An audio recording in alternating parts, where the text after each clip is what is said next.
नमस्कार, आदाब, सत श्री अकाल मित्रों। समाधान कार्यक्रम में आप सभी का स्वागत है। आज नवमी है और विशेष करके कल हमने चर्चा की थी अष्टमी में, अर्थात किस प्रकार से हम 9 दिन तक माँ दुर्गा की विशेष रूप से पूजा अर्चना और आराधना करते हैं और यही कामना रहती है कि घर परिवार में सुख शांति हो, शक्ति की हमें प्राप्ति हो, साथ ही साथ देश का समाज का भी विकास हो, चहुं ओर शांति हो।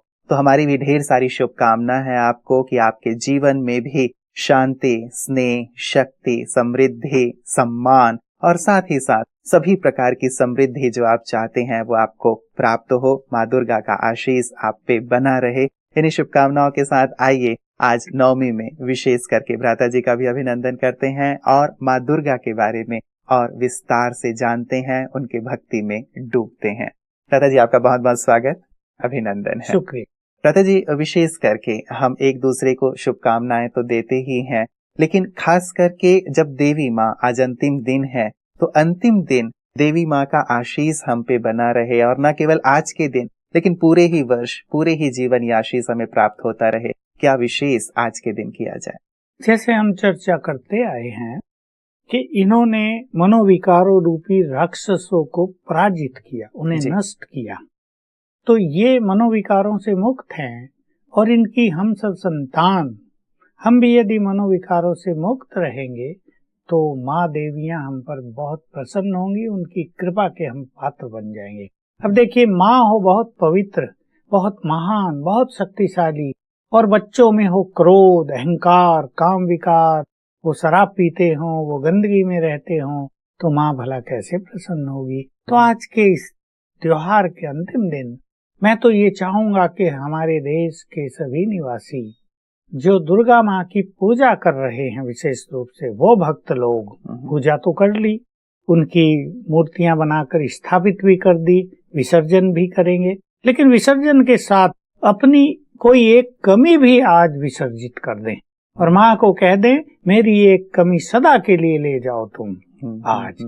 तो माँ बहुत प्रसन्न हो जाएगी और इन राक्षसी प्रवृत्तियों से, इनकी अधीनता से, इनके बंदी ग्रह से हम मुक्त हो जाएंगे। बिल्कुल, मतलब कल जब विसर्जन हम करेंगे माँ दुर्गा की, तो ये जो अपनी बुराइयां हैं, अवगुण हैं, उन्हें भी हम विसर्जित कर दें। भ्राता जी, शुरुआत से ही लेकर के खास करके जब इसकी शुरुआत होती है दुर्गा नवमी की, तो प्रथम दिन ही कलश की स्थापना की जाती है और अखंड दीप प्रज्वलित किया जाता है। तो ये जो विशेष करके ये जो एक प्रथा चली आ रही है, कलश की स्थापना या अखंड दीप का प्रज्वलन, इसके पीछे क्या भाव है? देखिए, भारत में वैसे भी किसी भी शुभ कर्म पे कलश माताएं अपने सिर पे रखती हैं, कन्याओं के सिर पे रखा जाता है।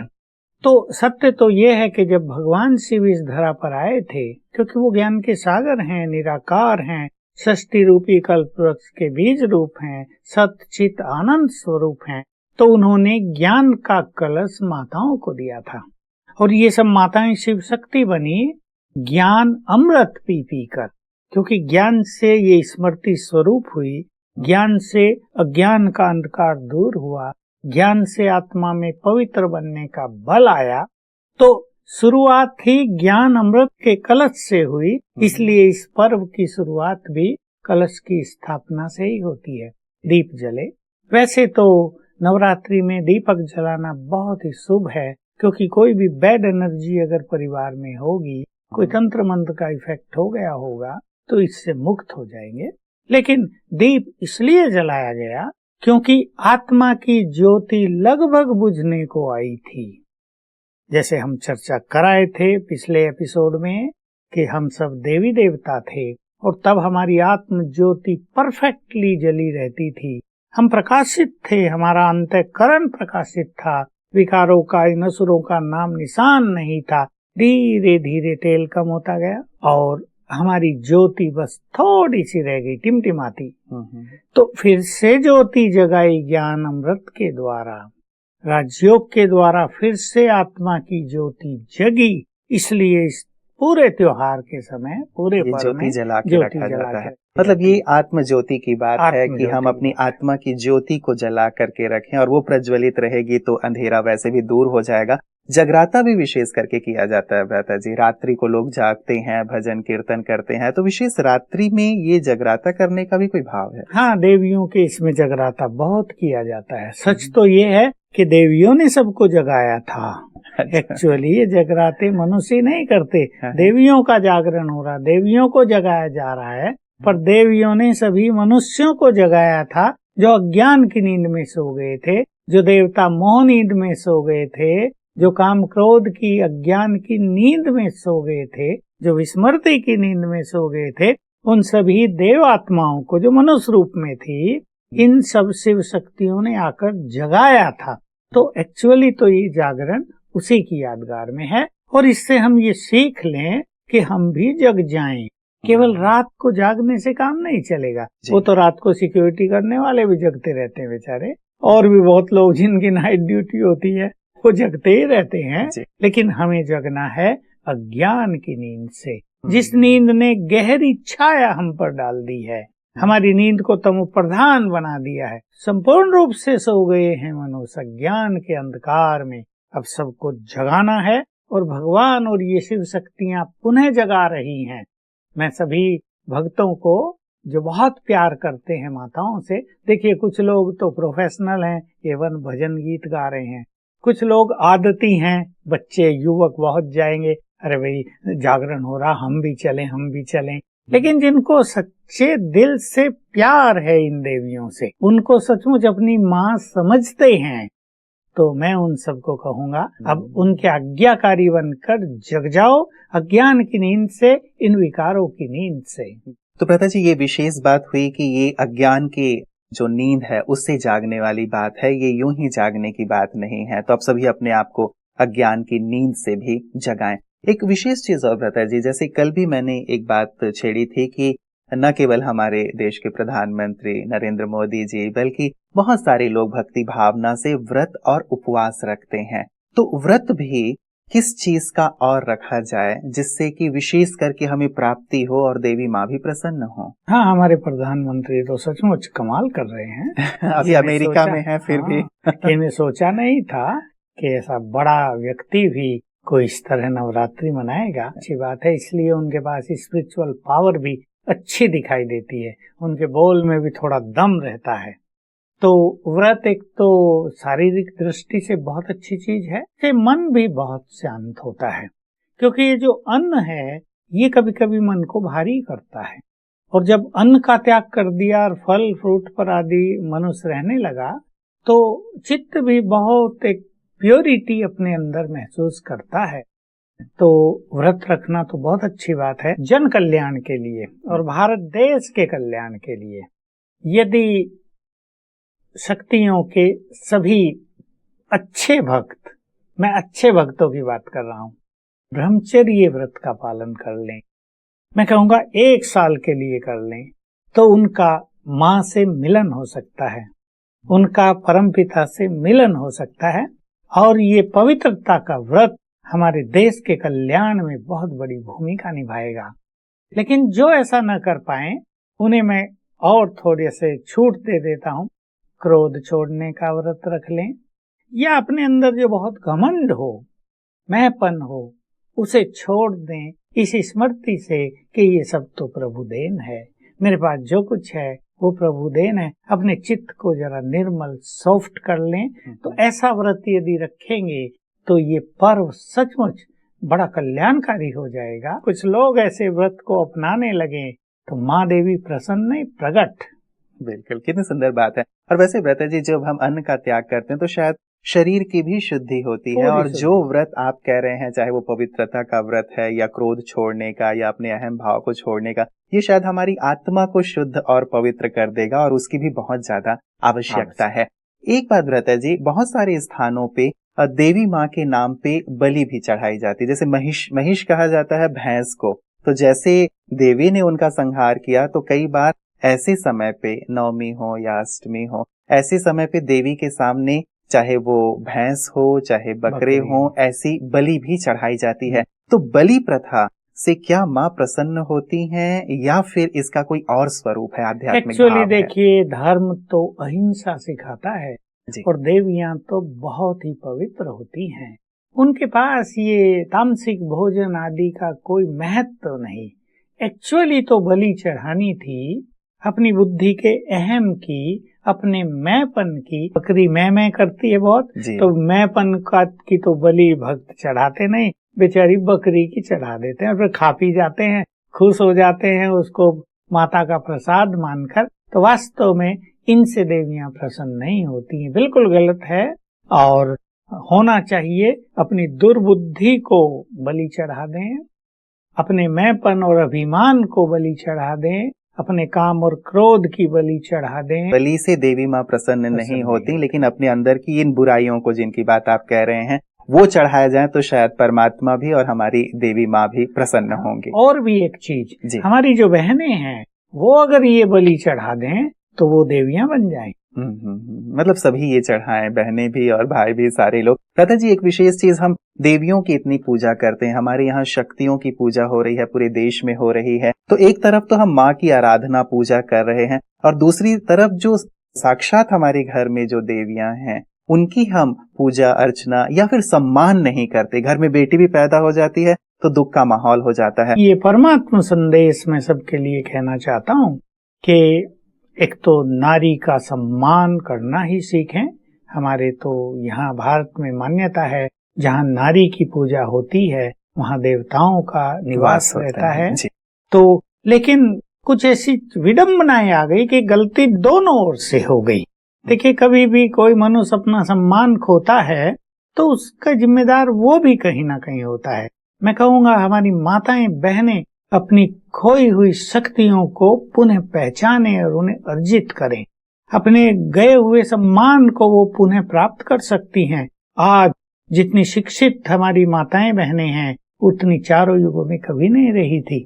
शिक्षित होने के बाद भी वो सम्मान की पात्र अगर नहीं है, वो अगर कुरीतियों की और ये जो बुरी चीजें हैं, मैं नाम नहीं लेना चाहता, उनकी शिकार होती हैं, तो उन्हें अपनी शक्तियों को जरा पुनः जागृत करना चाहिए। मैं कहूँगा अपनी माताओं और बहनों को, तुम सचमुच शिव की शक्तियां हो, अपनी शक्तियों को पहचानो, उन्हें जागृत करो और योग युक्त होकर शिव से पुनः शक्तियां प्राप्त करो। ये जो देवियों को अष्टभुजाएं दिखाते हैं और उनके हाथों में भिन्न भिन्न अस्त्र शस्त्र दिखाते हैं, देवियां वास्तव में ऐसे अस्त्र शस्त्र क्यों रखेंगी? उनके पास तो आध्यात्मिक शक्ति इतनी ज्यादा होती है कि वो अपने संकल्प से ही असुरों को नष्ट कर सकती हैं। उन्हें भाला चलाने की या तीर चलाने की आवश्यकता ही नहीं होती। ये तो आजकल के युद्ध की सामग्रियां है ना।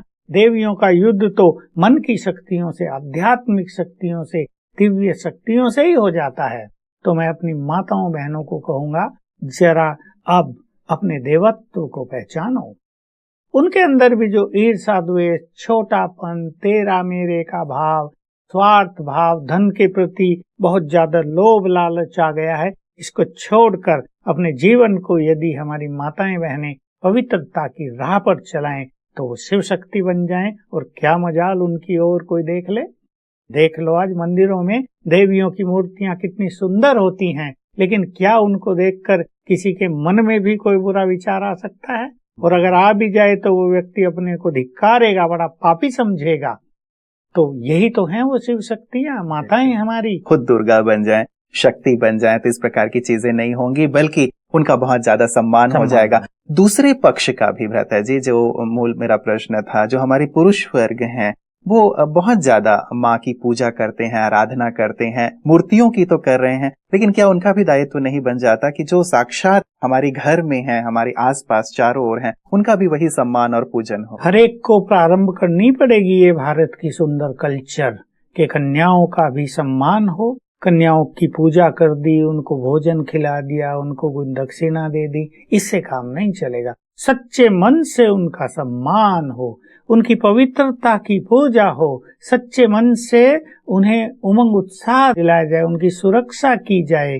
और सभी हमारे, मैं तो पुरुष वर्ग को कहूँगा कि वो सबको अपनी बहनें और माताएं समझें।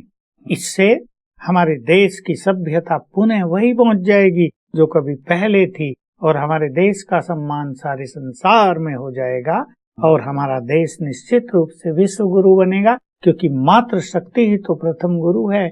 जहाँ माताएं महान हो जाएं तो वहाँ पुरुष भी महान हो जाएंगे। लेकिन पुरुषों का ये कर्तव्य अवश्य है कि वो मातृशक्ति को सम्मान दे, केवल पूजा न करे।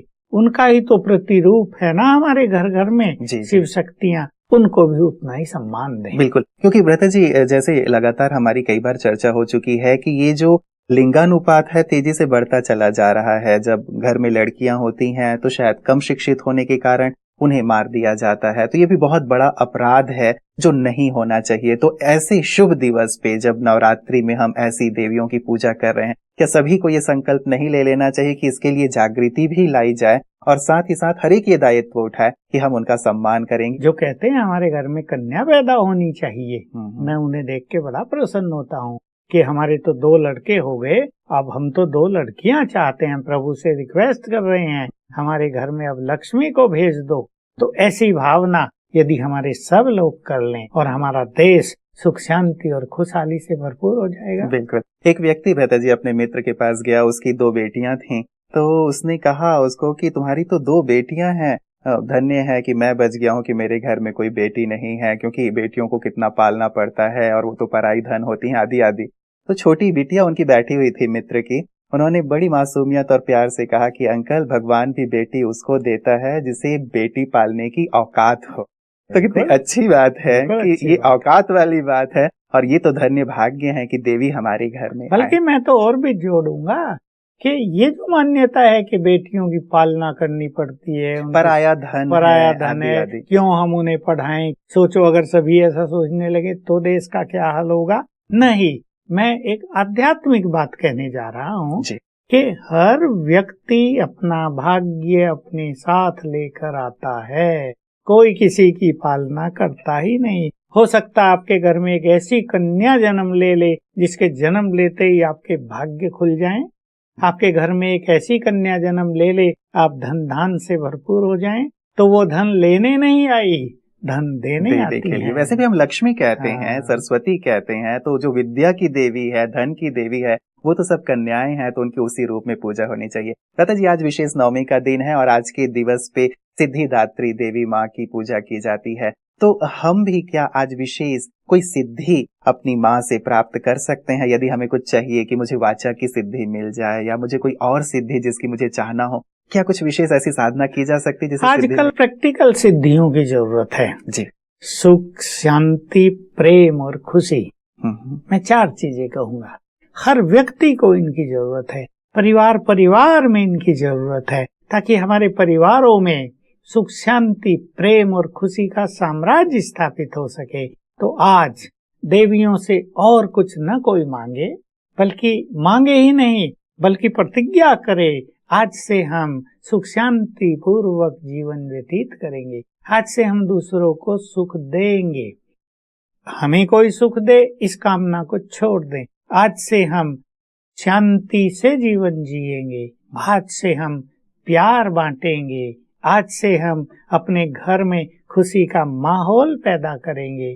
जिन लोगों की खुशी चली गई है, आज हम उनके जीवन में खुशी का संचार करेंगे।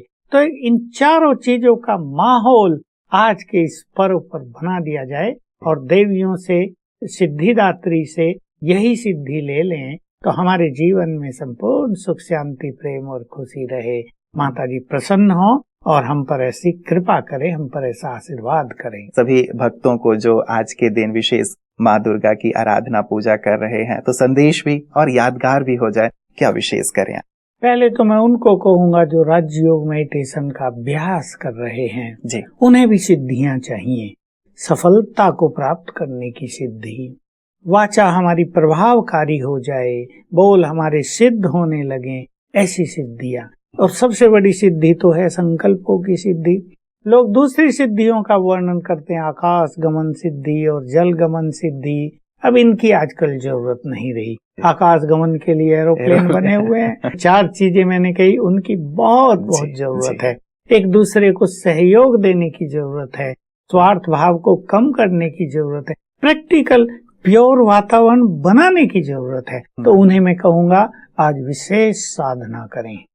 1 घंटा रोज, 1 घंटा आज के दिन, रात को किसी भी समय, चाहे अमृत वेले उठ के पावरफुल योग करें और माताओं से या शिव से सफलता का वरदान ले लें, सिद्धि ले लें। और जो लोग भक्त हैं, जो पूजा पाठ कर रहे हैं, वो भी आज अपने चित्त को शांत करें। केवल गाने बजाने में बिजी न रह जाएं, केवल देवियों की महिमा करने में व्यस्त न रह जाएं, लेकिन अपने चित्त को कुछ समय के लिए शांत करके बैठें। 15 मिनट इसमें लगा दें और संकल्प लें कि आज से हम ये करेंगे। ये सिद्धि हमारी हो गई। सिद्धि माना सफलता मिल गई कि आज माता जी हम पे प्रसन्न हुई, तो आज से हम सदा प्रसन्न रहेंगे, आज से हम सदा खुशी बांटेंगे। ऐसा एक संकल्प कर लें, लेकिन 15 मिनट बहुत डीप साइलेंस में सभी बैठ जाएं। तो आज का ये सुंदर पर्व जो हर वर्ष आता है, मैं अपने सभी दर्शकों को, अपने देश के सभी भाई बहनों को इस पर्व पर परमात्मा की ओर से ये कहना चाहता हूँ कि आप सभी शिव की संतान हो, शिव शक्तियां हो, आपके अंदर परमात्मा शक्तियां समाहित हैं। आप इस माया को, इन 5 विकारों को जिसकी हमने चर्चा की, जीतने में समर्थ हो। आप इन विकारों की जंजीरों को तोड़ डालो, अपने जीवन को पवित्र बनाओ और सद्गुणों से अपना श्रृंगार करो, तो आप भी शिव शक्तियों के स्वरूप बन जाएंगे। और मेरी ये शुभ भावना है कि हमारे देश के बुद्धिमान भाई बहन इसको जरूर स्वीकार करेंगे कि पूजा पाठ के साथ साथ हमें जिनकी हम पूजा करते हैं उन जैसा ही शक्ति स्वरूप बनना भी है। व्रता जी, वर्ष वर्ष हम नवरात्र तो मनाते रहे हैं, उपवास भी रखते रहे हैं, माँ की आराधना करते रहे हैं, लेकिन जो आध्यात्मिक रहस्य अब हमारी समझ में आया है, सचमुच एकदम जैसे कपाट खोलने वाला है। और सचमुच अब लगता है कि हमें भी माँ से वो शक्तियाँ प्राप्त होंगी, हम भी दुर्गा स्वरूप बन पाएंगे और हम भी अपने विकारों को जीत पाएंगे। इस सुंदर आध्यात्मिक भावों को स्पष्ट करने के लिए आपका बहुत बहुत शुक्रिया। कल बहुत ही भारी मन से हम माँ दुर्गा को विसर्जित करेंगे, लेकिन पूरे ही 9 दिन कितना ही भक्तिमय रहा हमारी पूरी दिनचर्या। जैसे हम माँ की याद में ही रहे, उन्हीं की भक्ति करते रहे, उन्हीं का ध्यान करते रहे। तो विशेष रूप से कल विसर्जन के साथ ऐसा ना हो कि ये भक्ति भाव भी विसर्जित हो जाए, ये मन में जो प्रेम का भाव था माँ के लिए या परमात्मा के लिए वो विसर्जित हो जाए। विसर्जन तो जैसे कल भी हमारी चर्चा हुई थी, बुराइयों का विसर्जन हो, लेकिन माँ की याद या परमात्मा की याद हमारे दिल में बस जाए। जैसे माँ को हमने बहुत प्यार से बिठाया था पंडालों में, वैसे अब उन्हें अपने दिल में बिठा लें, अपनी आत्मा में बिठा लें, तो मन स्वच्छ रहेगा, पवित्र रहेगा और जीवन में संपूर्ण आनंद रहेगा। विसर्जित हम निश्चित रूप से अपनी बुराइयों को करें। और एक विशेष बात ये भी कि व्रत हमें उन्हीं बुरी बातों का लेना है जिन बुराइयों से हमारे जीवन में अंधकार आता रहा है या कांटे हम बोते रहे हैं अपने लिए या दूसरों के लिए। यदि सुख, शांति, आनंद और प्रेम चाहिए हमें भी, परिवार को भी और पूरे देश को भी, तो सचमुच बुराइयों से मुक्त होकर के अपने जीवन में अब अच्छाइयों को धारण करने की आवश्यकता है। तो सही अर्थों में हम नवरात्र को मनाएंगे और कल विजयादशमी है, उस पे भी हम सुंदर चर्चा करेंगे। तो नवरात्र की आज अंतिम दिवस पे आप सभी को पुनः ढेर सारी मैं शुभकामनाएं पूरे समाधान परिवार की ओर से दे रहा हूं और साथ ही ये भी कामना करता हूं कि आपका जीवन सुख से, शांति से, आनंद से, प्रेम से, समृद्धि से, संपन्नता से, सम्मान से परिपूर्ण हो और आपको वो सभी चीजें प्राप्त हों जिसकी आप कामना करते हैं। एक बार पुनः बहुत बहुत आपको शुभकामनाएं देते हुए मैं विदाई लेता हूं। कल पुनः आपसे मुलाकात होगी। नमस्ते।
Click here to like, subscribe, and press the bell icon to stay updated with our latest videos.